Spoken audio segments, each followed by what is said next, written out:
नमस्कार विद्यार्थी मित्रांनो, सेल्फ स्टडी विथ महाराष्ट्रमध्ये आपलं स्वागत आहे। ज्याप्रमाणे मी तुम्हाला सांगितलं होतं की MIDCची प्रत्येक अपडेट मी तुमच्यापर्यंत पोहोचवणार आहे। आत्ता थोड्या वेळापूर्वी MIDCने एक माहिती पुस्तिका जाहीर केलेली आहे। त्यामध्ये सगळी माहिती दिलेली आहे, म्हणजे तुमचा पॅटर्न कसा असणार आहे, एक्झाम पॅटर्न प्रत्येक पदाचा त्यांनी दिलेला आहे। सोबतच क्वेश्चन ते कशा प्रकारे विचारणार आहेत, कशा प्रकारे ते सेक्शन्स असणार आहेत, ते सगळं दिलेलं आहे। तर व्हिडिओ पूर्ण बघा, त्यामुळे तुम्हाला एक अंदाज येईल आणि तुम्ही स्वतःला प्रिपेअर कराल त्या पद्धतीने। ओके, तर चला तर मित्रांनो, वेळ न घालवता आजच्या व्हिडिओला सुरुवात करूया। तर मित्रांनो, आता तुम्ही पाहू शकता या ठिकाणी की विविध पदांच्या भरतीसाठी ऑनलाईन परीक्षेसंबंधित माहिती पुस्तिका। आता या ठिकाणी त्यांनी सांगितलेलं आहे, उमेदवार देणार असलेल्या ऑनलाईन परीक्षेच्या विविध पैलूंचा तपशील आणि संबंधित बाबींसंबंधी महत्त्वाच्या सूचना पुस्तिकेत आहेत। परीक्षेची तयारी करण्यास मदत व्हावी म्हणून उमेदवारास पुस्तिकेचे नीट अध्ययन करण्यास सुचवले जात आहे। ओके, आता त्यांनी सांगितलं आहे की लघुलेखक, निम्न श्रेणी आणि उच्च श्रेणी लघु टंकलेखक या पदांकरिता परीक्षेचे स्वरूप कशा प्रकारे असणार आहे। तर या ठिकाणी 15 प्रश्न असणार आहेत 30 मार्काला, म्हणजे एक प्रश्न 2 मार्काला असणार आहे। त्याच्यामध्ये मराठी भाषा ही मराठी माध्यममध्येच असणार आहे, इंग्लिश भाषा ही इंग्लिशमध्येच असणार आहे, सामान्य ज्ञान हे मराठीमध्ये सुद्धा असणार आहे आणि इंग्लिशमध्ये सुद्धा असणार आहे, परंतु प्रश्नसंख्या 10 असणार आहे। बुद्धिमत्ता चाचणी प्रश्नसंख्या 10 असणार आहे आणि महाराष्ट्र औद्योगिक विकास अधिनियम सोबतच कर्मचाऱ्यांचा विनियम आणि दुसरी गोष्ट म्हणजे महाराष्ट्र लोकसेवा हक्क अधिनियम आणि माहिती अधिकार, हे जे कायदे आहेत ते प्रत्येकी 10 प्रश्न असणार आहेत 20 मार्क्ससाठी। असं एकूण 75 मिनिटाचा हा पेपर असणार आहे 120 मार्क्सचा। ओके, पुढे पाहूया कनिष्ठ अभियंताचा पॅटर्न कसा असणार आहे। तर या ठिकाणी त्यांनी सांगितलेलं आहे की 10 प्रश्न 20 मार्काचे मराठीसाठी, इंग्लिश प्रश्न 10 प्रश्न 20 मार्काचे इंग्लिशसाठी, इंग्लिश मीडियममध्ये, सामान्य ज्ञान मराठी किंवा इंग्लिशमध्ये 10 प्रश्न, बुद्धिमत्ता चाचणी 10 प्रश्न। या ठिकाणी एक गोष्ट लक्षात घ्या मित्रांनो, या ठिकाणी तुम्हाला गणित सांगितलेलं नाही आहे, बुद्धिमत्ता चाचणी सांगितलेलं आहे। म्हणजे जर तुमचं बुद्धिमत्ता चाचणी कठीण असेल तर मेन टॉपिक करून घ्या, ते आपण आपल्या टेलिग्राम चॅनलवर मी टाकेनच। ओके, त्यामुळे तुम्ही टेन्शन घेऊ नका की कोणते टॉपिक बुद्धिमत्तामधले स्कोरिंग आहेत। ओके, दुसरी गोष्ट म्हणजे महाराष्ट्र औद्योगिक विकास अधिनियम, म्हणजे ते कायदे होते जे नवीन अपडेट केलेले MIDC सोबतच, ते कायदे विचारले जाणार। आणि या ठिकाणी तांत्रिक ज्ञानावर कट ऑफ ठरणार आहे मुलांचं, त्यामुळे तांत्रिक ज्ञानावर लक्ष ठेवा। 50 प्रश्न असणार आहेत आणि 100 मार्क्सला। पूर्णच्या पूर्ण फोकस तांत्रिक ज्ञानावर ठेवा।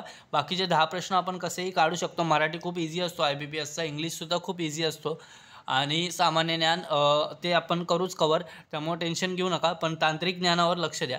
असा तुमचा एकूण टोटल 200 मार्काचा पेपर असणार आहे। कार्यकारी अभियंता, उपअभियंता, सहयोगी रचनाकार, सहाय्यक रचनाकार ह्यांचा पेपर पॅटर्न कसा असणार आहे, तर सेम पेपर पॅटर्न असणार आहे। ओके, 200 मार्क्सचा तांत्रिक ज्ञानावर या ठिकाणी सुद्धा कट ऑफ ठरणार आहे। ओके, लेखा अधिकारी आणि वरिष्ठ लेखापाल या पदासाठी कसा असणार आहे, तर लेखा अधिकारी, वरिष्ठ लेखापाल यासाठी मराठीसाठी 10 प्रश्न, इंग्रजीसाठी 10 प्रश्न, सामान्य ज्ञानसाठी 10 प्रश्न, बुद्धिमत्ता चाचणीसाठी 10 प्रश्न, ॲक्टसाठी 10 प्रश्न असणार आहेत आणि व्यावसायिक ज्ञानसाठी 50 प्रश्न असणार आहेत। ओके, अशा प्रकारे हा 200 मार्काचा पेपर असणार आहे। या ठिकाणी त्यांनी सांगितले ही परीक्षा विविध सत्रांमध्ये घेण्यात येणार आहे। पदाची सत्रनिहाय यादी संकेतस्थळावर उपलब्ध आहे, म्हणजेच ही शिफ्टनुसार होणार आहे ही परीक्षा। ओके, अनेक पदांसाठी अर्ज करणाऱ्या उमेदवारांना एका सत्रासाठी एकच कॉल लेटर, म्हणजे एकच हॉल तिकीट देण्यात येणार आहे। प्रवेशपत्रावर सर्व पदांची नावे छापलेली असतील असे बहुपदीय उमेदवार एकदाच परीक्षा देतील आणि त्यांचे अर्ज केलेल्या सर्व पदांच्या गुणवत्ता यादीत त्यांचा विचार केला जाईल। आपले प्रवेशपत्र डाउनलोड करण्यासाठी उमेदवारांना नवीनतम नोंदणी क्रमांक, सर्वात शेवटी नोंदणी सुरू केलेल्या पदाचा नोंदणी क्रमांक वापरावा लागेल। ओके, परीक्षेसाठी अवधी हा 120 मिनिटांचा असणार आहे। तरीसुद्धा उमेदवारास परीक्षा स्थानी साधारणतः अनुक्रमे 180 मिनिटं उपस्थित राहावे लागेल। ओके, म्हणजे तुम्ही जे आपल्या ग्रुपवर चर्चा चालली होती की रिपोर्टिंग टायमिंग असं दिलेलं आहे, तर किती वाजता जायचं, तर या ठिकाणी त्यांनी स्पष्ट सांगितलेलं की लवकरच या, उशीर करू नका। ओके, आता नमुना प्रश्न कशा प्रकारे असणार आहे, तर ह्या ठिकाणी त्यांनी 5 ऑप्शन दिलेले आहेत, म्हणजे मुलांना कन्फ्यूज करण्यासाठी खूप जास्त स्कोप आहे त्यांच्याकडे। त्या पद्धतीने तुम्ही विचार करा। आता समजा समानार्थी जर आला तर समानार्थीमध्ये मुलं कन्फ्यूज होऊ शकतात, कारण की IBPS वाले त्या पद्धतीनेच क्वेश्चन विचारत असतात। आता आपली जी टेस्ट सिरीज आपण सुरू केलेली आहे, त्या टेस्ट सिरीजमध्ये पूर्णपणे IBPSचा पॅटर्न आपण घेतलेला आहे। त्या पद्धतीनेच प्रश्न असणार आहेत। ओके, आता या ठिकाणी तुम्ही पाहू शकता इंग्लंडमधून जन्मलेल्या कुसुमाग्रजांना शेक्सपियर म्हणतात व हिंदुस्थान हे कसं आहे की एकदम ह्याच्यामध्ये लावायचं वाक्यरचना आहे, त्यानुसार त्यांनी प्रश्न विचारलेला आहे. ओके, या ठिकाणी त्यांनी 5 ऑप्शन दिलेले आहेत. इंग्लिश पहिल्यांदा मराठी असणार, त्यानंतर इंग्लिश असणार आणि त्यानंतर मग सामान्य ज्ञान असणार आहे. सामान्य ज्ञान नंतर बुद्धिमत्ता चाचणी. आता हे प्रश्न आहे तसे तिथे असणार आहेत का? नाही, तर हे डेमो आहेत. ओके, हे प्रश्न यातला एकही प्रश्न रिपीट होणार नाही आहे, त्यामुळे इथे डोकेफोड करू नका. इथं फक्त त्यांनी सांगितलं की पहिला सेक्शन मराठीचा असणार, सेकंड सेक्शन इंग्लिशचा असणार, थर्ड सेक्शन असणार जो सामान्य ज्ञानचा, चौथा सेक्शन असणार आहे बुद्धिमत्ता चाचणीचा आणि 5वा सेक्शन ह्याचा असणार आहे कशाचा? कायद्याचा. आणि नंतर 6वा सेक्शन असणार आहे तो व्यावसायिक ज्ञान किंवा तांत्रिक ज्ञानाचा असणार आहे. ओके, त्यानुसार तुम्ही स्वतःला प्रिपेअर करा की कशा पद्धतीने आपल्याला परीक्षा द्यायची. आता या ठिकाणी काही प्रश्न आहेत, जर तुम्हाला खरंच लिंक लावायचे असेल तर यामध्ये तुम्ही पाहू शकता की कशा प्रकारे प्रश्न, आता यातले काही टॉपिक आहेत तर ते टॉपिक तुम्ही पक्के करू शकता जर तुम्हाला असं वाटत असेल तर. पण मनात शंका नको म्हणून मी तुम्हाला सांगितलं. पण तुम्ही टेन्शन घेऊ नका, आपण यावर काही ना काहीतरी उपाय काढू आपल्या टेलिग्राम चॅनलवर. टेलिग्राम चॅनलची लिंक मी डिस्क्रिप्शनमध्ये देतो, टेलिग्राम चॅनल जॉईन करा. आता या ठिकाणी त्यांनी आणखी माहिती दिलेली, ही माहिती तुम्ही जेव्हा पेपर सोडवायला जाता त्यावेळेला फर्स्ट पेजवरच असते. ज्यावेळेला तिथे तुम्हाला लँग्वेज सिलेक्ट करायला सांगतात त्या ठिकाणी सुद्धा असते आणि खूप सारा वेळ असतो, त्यामुळे ही माहिती तुम्ही वाचून घेऊ शकता. ओके, नेगेटिव्ह मार्किंग वगैरे असली फंद्यात येतं पडायचं नाही, कारण की इथे नेगेटिव्ह मार्किंग अजिबात नाही आहे, त्यामुळे टेन्शन घेऊ नका. हॉल तिकीट आलेलं आहे, हॉल तिकीटच्या मागे जी काही सूचना आहे ती सूचना या ठिकाणी त्यांनी दिलेली आहे की कुठले कुठले कागदपत्र घेऊन जायचे आहेत, ओळखपत्र कुठलं.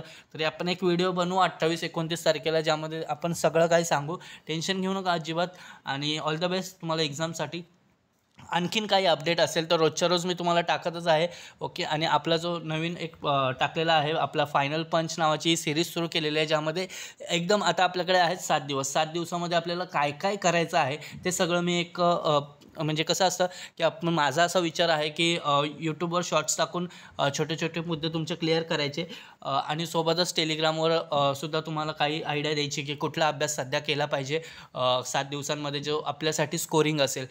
कसं असतं आपण खूप सारे विषय वाचत असतो, त्याच्यामध्ये ना आपल्याला एक इम्पॉर्टंट गोष्ट जी असते ती आपण लक्षात ठेवत नाही आणि त्या गोष्टी नेमक्या विसरतो आणि आपल्याला असं वाटत असतं की अभ्यास करताना की अरे ही गोष्ट आपण नंतर वाचू, शेवटी वाचू, पण शेवटी वाचताना नेमकी ती गोष्ट आपण विसरून जातो आणि परीक्षेला आपल्याला अर्धा तास वगैरे बाकी असताना असं वाटतं की अरे यार ती वाचायची राहिली, ती वाचली असेल आणि त्यावरच प्रश्न पडतो.